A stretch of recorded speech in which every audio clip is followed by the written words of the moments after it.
여러분 반갑습니다. 우리 사도행전 본문으로 다시 돌아왔습니다. 벌써 3주 됐죠. 우리 3주 전에 우리는 사도들이 기도하는 모습을 보기 시작했습니다. 그들은 다시 또 기도합니다. 왜? 기도가 또 필요했기 때문입니다. 또 다른 성령 충만이 필요했기 때문에 그들은 또 기도하기 시작합니다. 그들은 오순절 성령 체험을 잊지 않고 있었습니다. 그래서 그들은 기도의 능력, 기도의 중요성을 기억하고 있었던 것입니다. 그들은 오순절의 부흥에 만족하지 않았습니다. 하나님은 그들을 그렇게 놓아두시지 않았습니다.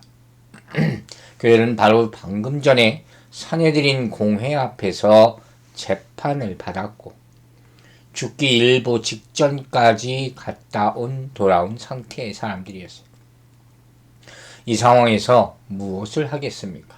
잔치를 열겠습니까? 살아왔다고? 아닙니다. 기도밖에 없었습니다. 여러분, 우리가 만약 편안하게 그냥 그리스도인이라는 타이틀만 가지고 생활하고 있다면, 우리가 긴박감과 위기감을 느끼지 못한다면 우리는 아마 기도하지 않을 것입니다. 하지만 많은 성도들이 세상에서 그리스도를 증거하고 있다면 교회는 더 절박감을 가지고 기도하러 모일 것이고 거기에는 더 많은 응답이 있게 될 줄로 믿습니다. 여러분 잊지 마십시오. 예수 그리스도의 이름은 그 능력을 절대로 잃지 않습니다. 아멘입니까? 하지만 기도하지 않으면 그 능력은 나타나지 않는다는 사실을 명심하시기 바랍니다.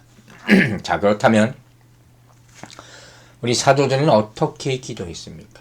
우리 기억하십니까? 합심해서 소리 높여 기도했다 그랬어요. 그들은 대주제를 부르고 창조주를 부르면서 기도했습니다. 누가 이렇게 하십니까? 바로 성령님이 하시는 일입니다. 그들이 이렇게 간절한 마음으로 하나님의 이름을 부르자 성령님께서 도와주신 것입니다. 우리도 이렇게 간절한 마음으로 소리 높여 기도할 때 성령의 역사를 체험하게 될 줄로 믿습니다. 그럼 그 기도의 내용은 과연 무엇이었습니까? 첫 번째 기도의 내용이 4장 24절, 사도행전 4장 24절에 나옵니다. 그들이 듣고 한 마음으로 하나님께 소리를 높여 이르되 대주제여 천지와 바다와 그 가운데 만물을 지으신 이시여. 우리가 이미 보았던 그런 말씀입니다. 간단하게 설명합니다. 여러분, 초대교회가 세상의 협박 앞에서 가장 먼저 한 기도는 무엇이었냐? 다름 아닌 하나님에 대한 신앙 고백이었습니다. 하나님에 대한 신앙 고백. 즉, 그들은 하나님이 누구신지를 가장 먼저 기도 가운데 고백했다는 그런 말씀이에요. 사도들은 그들의 기도의 포커스를, 초점을 세상에 맞추지 않았어요. 세상이 크고 작고 능력이 많고 적고에 맞추지 않고 무엇에? 하나님의 위대하심에 그들의 기도의 초점을 맞추었다는 것입니다. 여러분 잊지 마세요. 이처럼 위기의 순간일수록 내 하나님이 어떤 분이신가를 우리는 먼저 생각해야 합니다. 이것이 우리가 신앙 고백을 항상 예배 처음에 하는 이유가 되는 것입니다. 그리고 그것을 기도라는 언어로 표현해야 하는 것입니다. 자, 사도들은 어떻게 기도했다고요? 천지와 바다와 그 가운데 만물을 지으신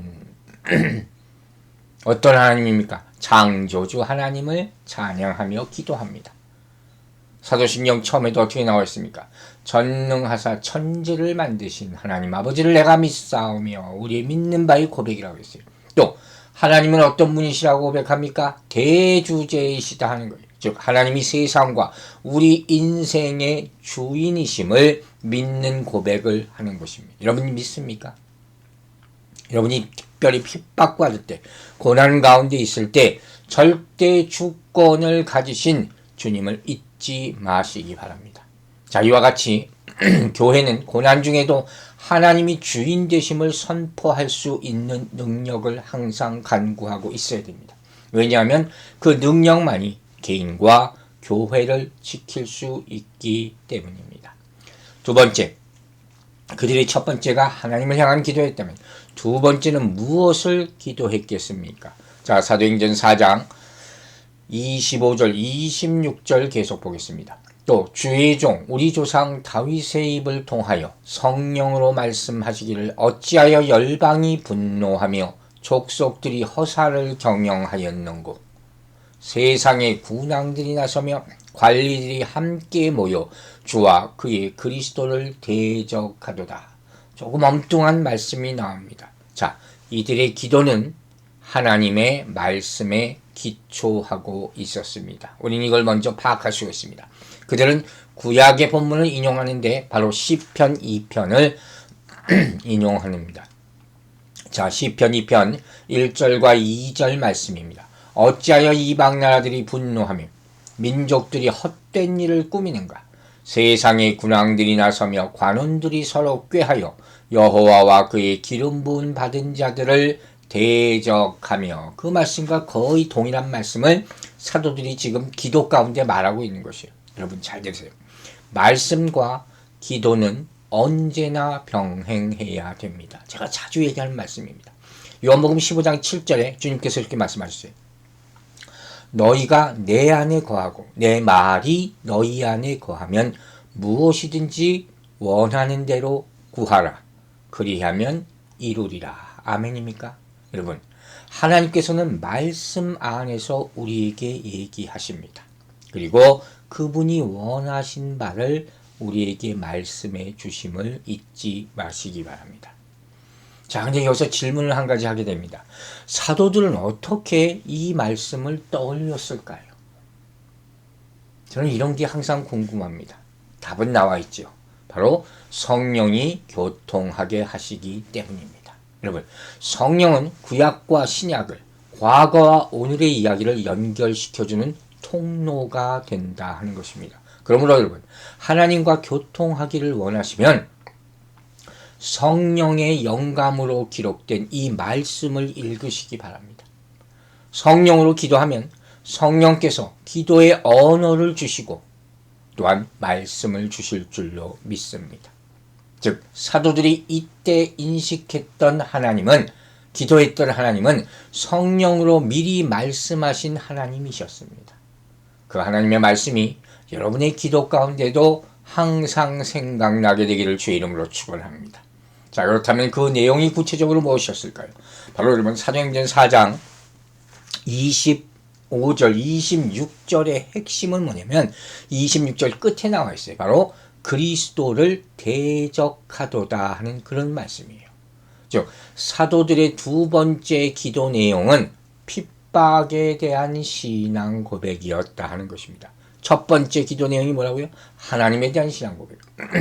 바로 두 번째 기도 내용은 핍박에 대한 신앙 고백이에요. 굉장히 쉽지 않은 그런 내용을 담고 있어요. 여러분, 사도행전 4장 25절 26절과 시편 2편 1절과 2절의 내용은 뭐냐면은 하나님과 그리스도에 대한 민족들의 모든 사람들의 반역, 공격에 대해서 이야기하고 있어요. 자, 먼저 여러분에게 질문을 한 가지 합니다. 여러분이 고난과 핍박을 당할 때 그 내용에 대해서 하나님과 진지하게 대화해 본 적이 있습니까? 하나님께 기도해 본 적이 있습니까? 아마 있을 겁니다. 그리고 응답받아 본 적도 있습니까? 여러분, 오늘 이 본문은 정말로 기도가 무엇인가를 우리에게 알려주는 본문이에요. 이런 본문은 우리에게 과연 어떤 내용을 가르치고 있느냐는 거예요. 먼저 본문을 해석해 보겠습니다. 자, 여기 나오는 사람들은 뭡니까? 열방, 족속, 세상의 군왕들, 관리들, 그런 사람들이. 상대는 뭡니까? 대적하는 바로 그리스도예요. 그래서 열방은 이방인들을 얘기하는 거죠. 더 좁혀서 얘기하면 로마 군인들이요. 족속들, 유대인들, 이스라엘 백성들. 세상의 군왕은 27절에 나오는 헤롯. 그리고 관리들은 빌라도를 가리킵니다. 성경이 설명하고 있단 말이에요. 중요한 것은 이들 모두가 합세해서 예수를 핍박했다 하는 것이에요. 그것이 4장 27절에 나옵니다. 과연 헤롯과 본디오 빌라도는 이방인과 이스라엘 백성과 합세하여 하나님께서 기름 부으신 거룩한 종 예수를 거슬러. 여러분, 악인들이 우리보다 더 잘 뭉쳐요. 아시죠?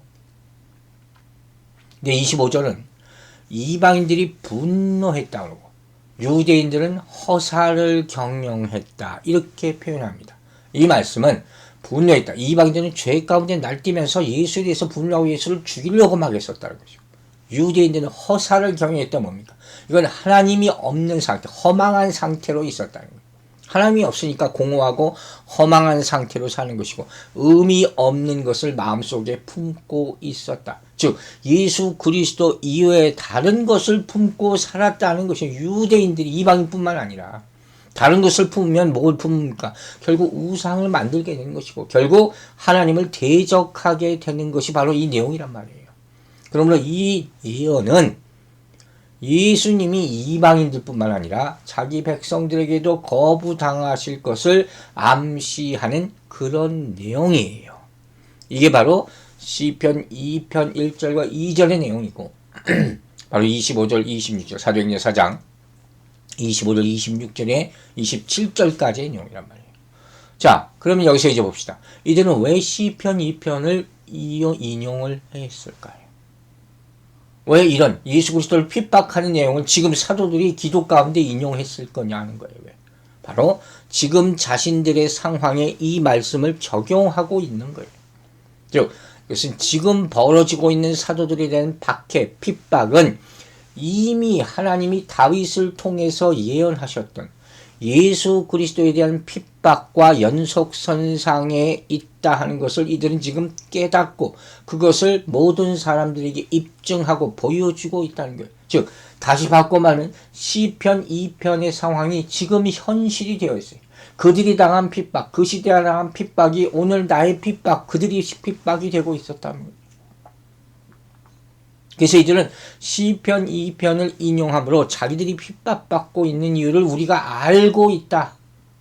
왜 성령 받고 이렇게 하나님 말씀을 선포하는데 왜 고난당해야 하는지 그 이유를 알고 있다는 것을 보여주는 것이에요.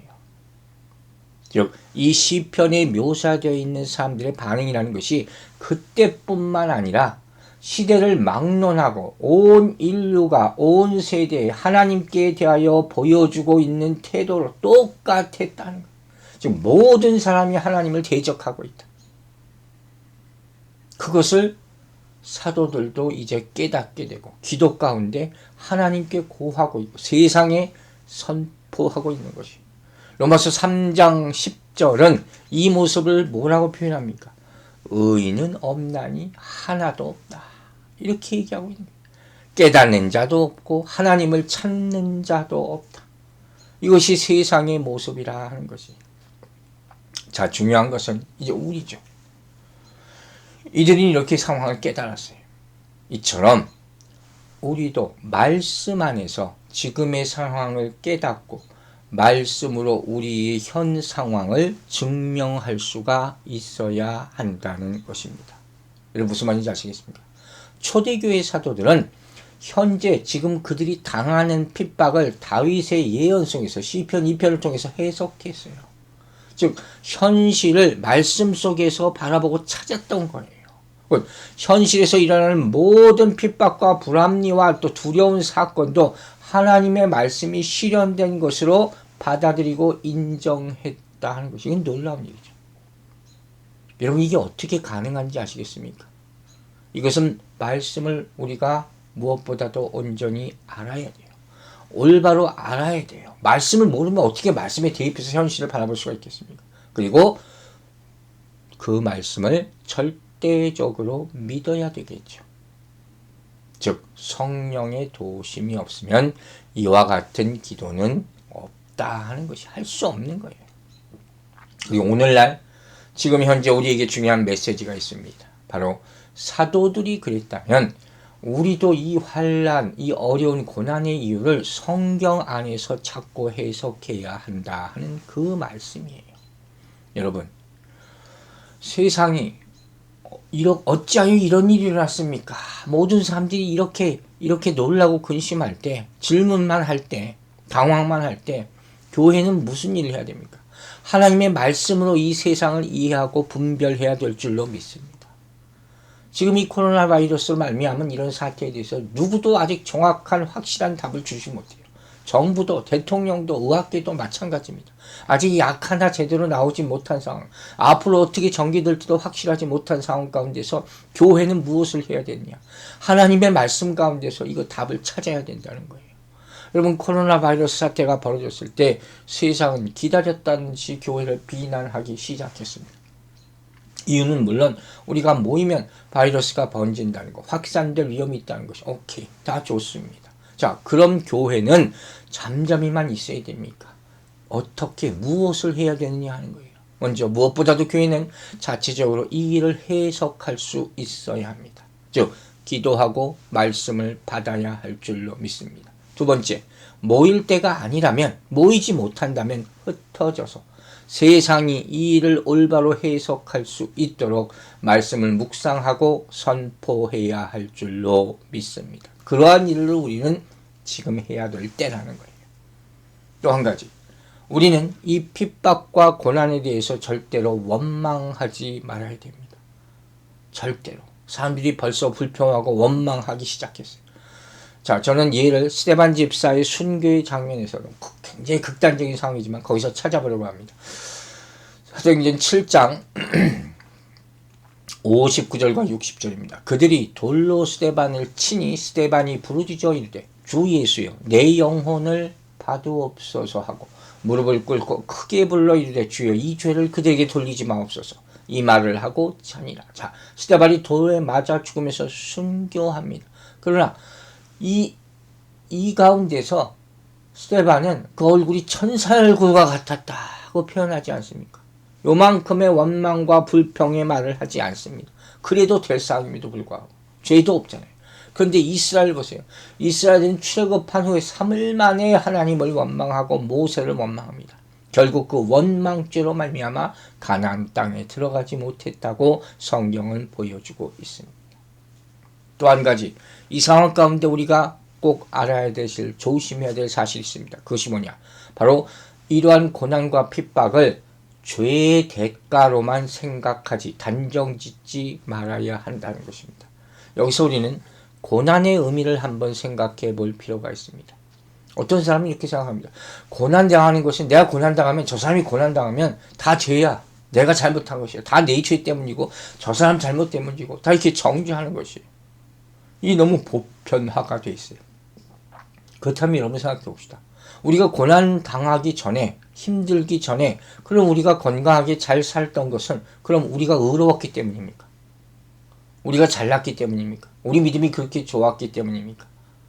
여러분, 예수 믿는 사람은 이런 논리로 생각하지 말아야 된다는 거예요. 만약에 고난을 하나님께서 벌 주시는 것으로만 생각한다면 그 사람은 바로 율법주의자예요. 그렇게 될 수 있다는 것이. 이해가십니까? 그럼 우리는 어떻게 해석을 해야 됩니까? 여러분, 본문이 그걸 보여주는 거예요. 예수 믿는 사람은 어떤 고난을 당하고 어떤 실패를 만난다 할지라도 하나님의 사랑을 의심하지 말아야 합니다. 아멘입니까? 하나님의 능력을 의심하지 말아야 합니다. 여러분, 스데반은 돌을 맞으면서 성령 충만했다고 성경은 얘기합니다. 성령 충만한 사람은 핍박을 하나님의 능력 안에 있는 일이라고 이해합니다. 28절 본문에 이렇게 표현했습니다. 하나님의 권능과 뜻을 이루려고. 연결됩니까? 하나님의 권능과 뜻을 이루려고. 고난이고 핍박인데 이것이 하나님의 뜻과 연결이 된다는 거예요. 이게 참 쉽지는 않은 것이지만 연결을 성경은 시키고 있습니다. 우리는 하나님의 능력에 대해서는 많이 아는 것 같아요. 많이 부르짖기도 하고. 그런데 하나님의 지혜에 대해서는 바른 이해가 없습니다. 지혜는 내 지혜로, 능력은 필요할 때만 하나님의 능력 주세요 살기를 원하는 거예요. 계획은 내 계획을 가지고 필요할 때 하나님의 능력 주세요 하고 산다는 거예요. 그러나 이것은 욕심이에요. 이것은 하나님에 대한 잘못된 신앙이라는 거예요. 그래서 매치가 안 되는 거예요. 우리는 하나님의 능력과 하나님의 지혜를 함께 구하고 함께 생각해야 할 줄로 믿습니다. 자, 그리고 이제 시편 2편 1절과 2절에 나타난 말씀의 핵심, 결론에 대해서 봅니다. 자, 사도행전 4장 28절입니다. 하나님의 권능과 뜻대로 이루려고 예정하신 그것을 행하려고 이 성에 모였나이다. 여기서 먼저 하나님의 권능과 뜻대로 이루려고 예정하신 것. 그럼 이게 뭘 얘기하겠습니까? 가장 중요한 것이죠. 이것만 알면 사실은 본문을 다 이해되는 거예요. 하나님의 권능과 뜻대로 이루려고 하나님께서 예정하신 것. 그걸 뭐라고 하느냐? 바로 십자가입니다. 이해하십니까, 여러분? 즉, 이 기도는 메시아이신 예수님에 대한 예언이에요. 그분이 십자가를 치시고 고난당할 것이다 하는 것이 우리에서 이미 실현되었고 또 이 예언이 계속 이루어지고 있다는 사실을 사도들의 기도를 통해서 보여주고 있는 것이에요. 여러분, 이 예수는 과연 누구십니까? 하나님께서 기름 부으신 거룩한 종이다 이렇게 표현하고 있어요. 즉 본문 27절 마지막 부분부터 앞에 나오는 핍박과 대조되는 예수 그리스도에 대한 내용이 나오기 시작합니다. 이 종은 어떤 일을 행하실 것이냐? 그분은 십자가에 죽으셔서 인류의 모든 죄를 사하실 것입니다. 이것이 바로 고난의 맥락이 되는 거예요. 예수의 십자가 고난과 오늘 사도들이 다가가는 고난이 서로 연결되고 있다 하는 것이에요. 누가 그를 핍박합니까? 26절에 군왕과 관리, 27절에 헤롯과 빌라도 이렇게 설명되어 있어요. 그리고 28절에 그들이 다 이 성에 모였다 하는 거예요. 즉 예수님을 그들은 십자가에 예수님을 못 박았는데 그것도 모자라서 오늘 우리 이 사도들에게도 고난을 주려고 이 성에 모여 있다 하는 것을 보여주는 것입니다. 사도 바울은 골로새서 1장 24절에서 이런 말씀을 합니다. 나는 이제 너희를 위하여 받는 괴로움을 기뻐하고 그리스도의 남은 고난을 그의 몸된 교회를 위하여 내 육체에 채우노라. 이 말은 무슨 의미입니까? 기꺼이 나는 십자가를 지겠다. 어떻게 가능합니까? 고난의 의미를 알기 때문에. 예수님께서 고난받으신 십자가를 나도 기꺼이 감당하겠다는 것입니다. 사도행전 2장 23절에 이런 말씀이 나오는 것을 볼 수가 있습니다. 그가 하나님의 정하신 뜻과 미리 아신 대로 내준 바 되었거늘 너희가 법 없는 자들의 손을 빌려 못 박아 죽였으나. 자, 분명히 이야기입니다. 하나님의 정하신 뜻과 미리 아신 대로 내주었다. 하나님의 권능과 뜻대로 이루려고 예정하신 것. 28절의 말씀과 일맥상통하지 않습니까? 즉 십자가는 계획되고 십자가는 정해진 일이었다 하는 것이. 그러므로 고난도 하나님의 계획 가운데 있다는 사실을 믿으시기 바랍니다. 하나님은 관리들을 쓰시고 왕을 쓰십니다. 유대인도 사용하시고 이방인도 사용하십니다. 심지어 악인도 쓰신다고 성경은 얘기합니다. 잠언 16장 4절 여호와께서 온갖 것을 그 쓰임에 적당하게 지으셨나니 악인도 악한 날에 적당하게 하셨느니라. 우리는 어떻게 이걸 다 이해할 수 없습니다. 그러나 결론적으로 이 내용은 메시아를 향한 세상 모든 사람들의 분노와 음모가 모두 헛된 것이라는 것을 보여주는 것이요. 왜? 그들이 죽은 메시아를 통해서 하나님의 뜻이 성취되었기 때문입니다. 아멘. 그리고 그분은 재림하실 것을 성경은 얘기합니다. 시편 2편 9절 그때 무슨 일이 일어나느냐? 내가 철장으로 그들을 깨뜨리며 질그릇같이 부수리라 하시도다.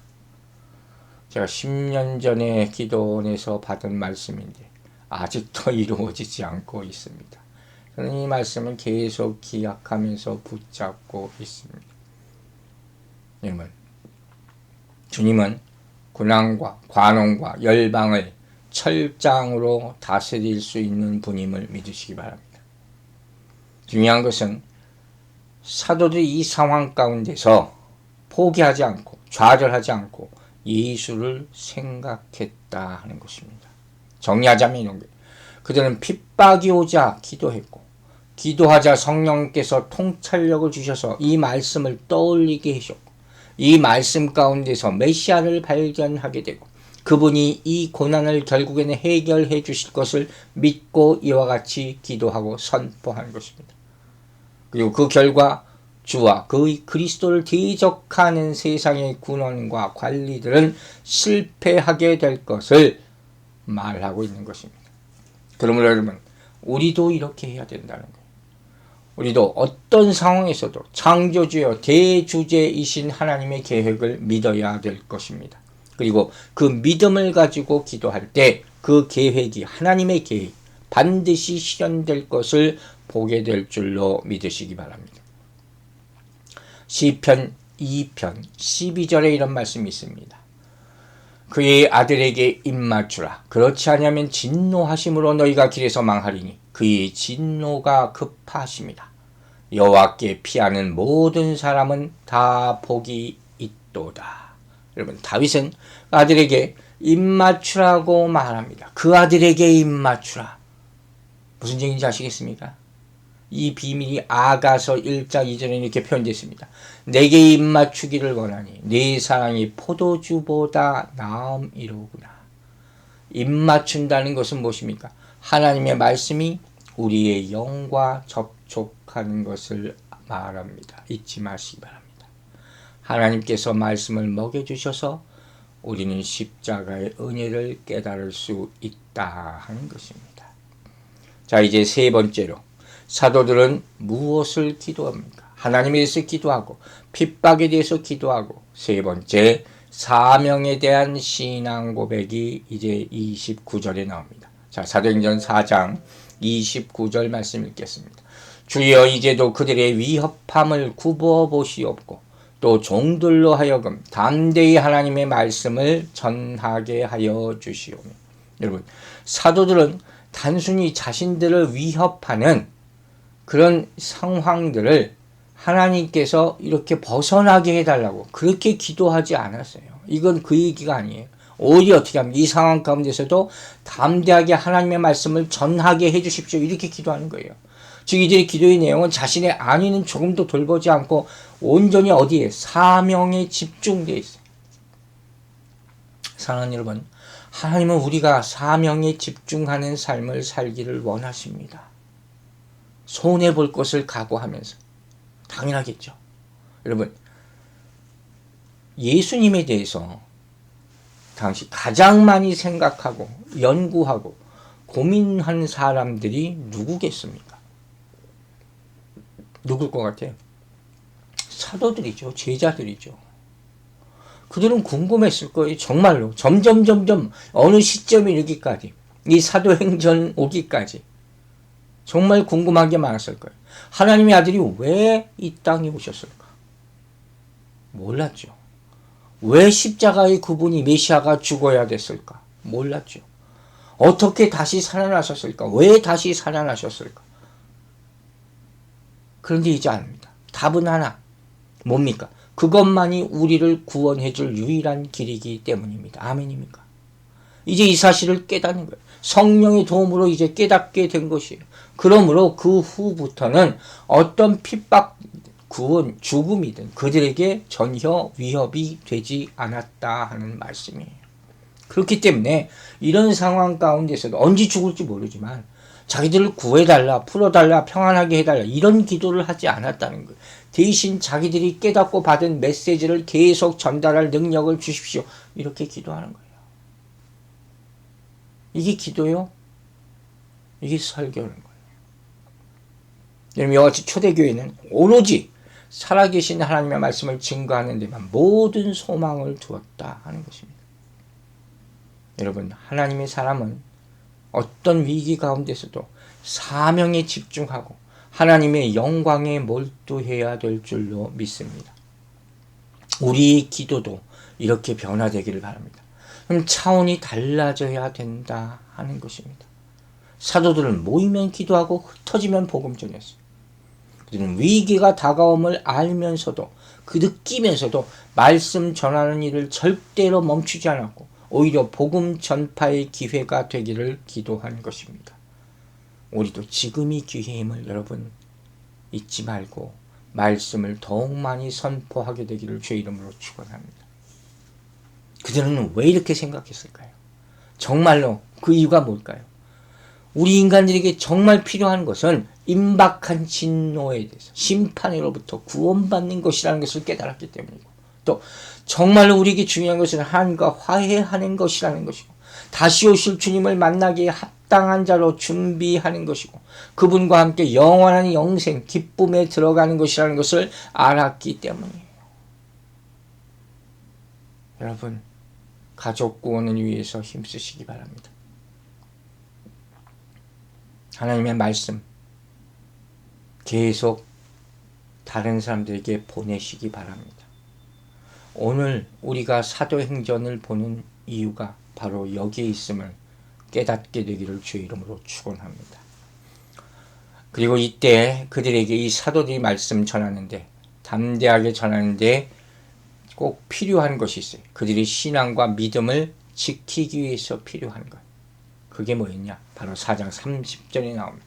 손을 내밀어 병을 낫게 하시옵고 표적과 기사가 거룩한 종 예수의 이름으로 이루어지게 하옵소서 하더라. 아멘. 그래서 손을 내밀어 병을 낫게 하시옵고 이건 뭡니까? 이 손은 뭐예요? 하나님의 손이죠. 예수님의 손이죠. 하나님의 치유의 능력이죠. 복음서에 나타난 치유 이적의 대부분은 예수님의 손을 통해서 이루어지는 거예요. 즉 이 말은 모든 기적은 사람의 능력이 아니라 전적으로 누구야? 하나님의 능력에 따른 것이고 우리는 이것만 믿고 의지하면 이것만을 전해야 된다는 거예요. 고린도후서 4장 5절에서 바울이 이렇게 얘기합니다. 우리는 우리를 전파하는 것이 아니라 사도들도 지금 계속 이러잖아요. 오직 그리스도 예수의 주 되신 것과 또 예수를 위하여 우리가 너희의 종된 것을 전파함이라.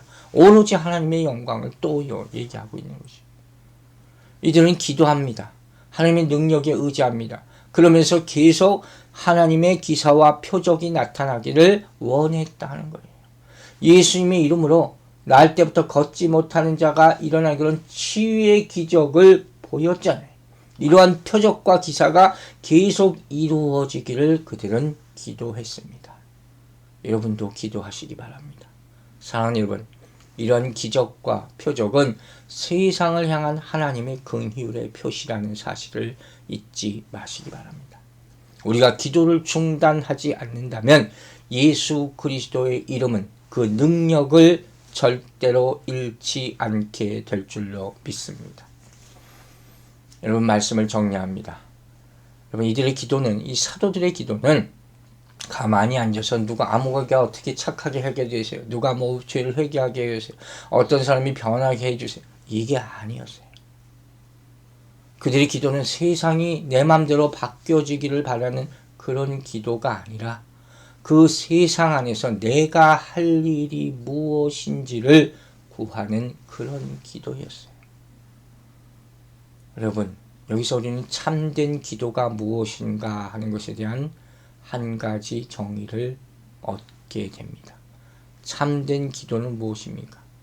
하나님께 무엇을 해달라고 요구하는 것이 아니라 하나님께 우리 안에서 우리를 통하여 그분의 뜻을 행하시도록 구하는 것이 온전한 기도임을 믿으시기 바랍니다. 요한일서 5장 14절에 이렇게 말씀합니다. 그를 향하여 우리가 가진 바 담대함이 이것이니 그의 뜻대로 무엇을 구하면 들으심이라. 아멘.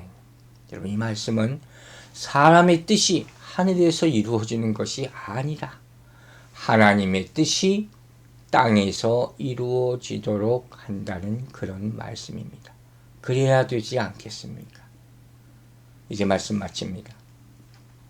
사랑하는 여러분, 우리 모두 기도할 때입니다. 어떻게 기도합니까?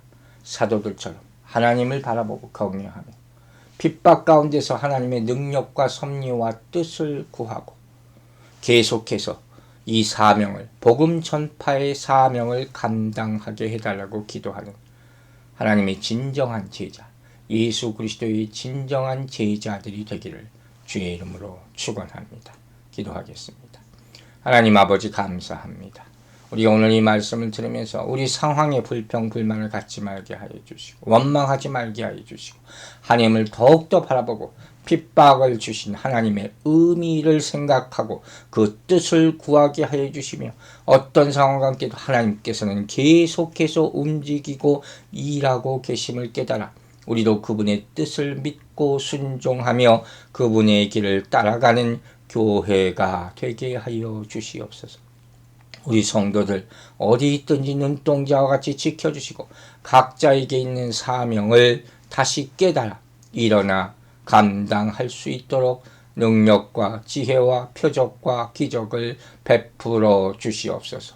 하나님의 능력의 손이 이들과 함께 하여 주실 줄로 믿사오며 우리를 구원하신 우리 구주 예수 그리스도의 이름으로 기도했습니다. 아멘.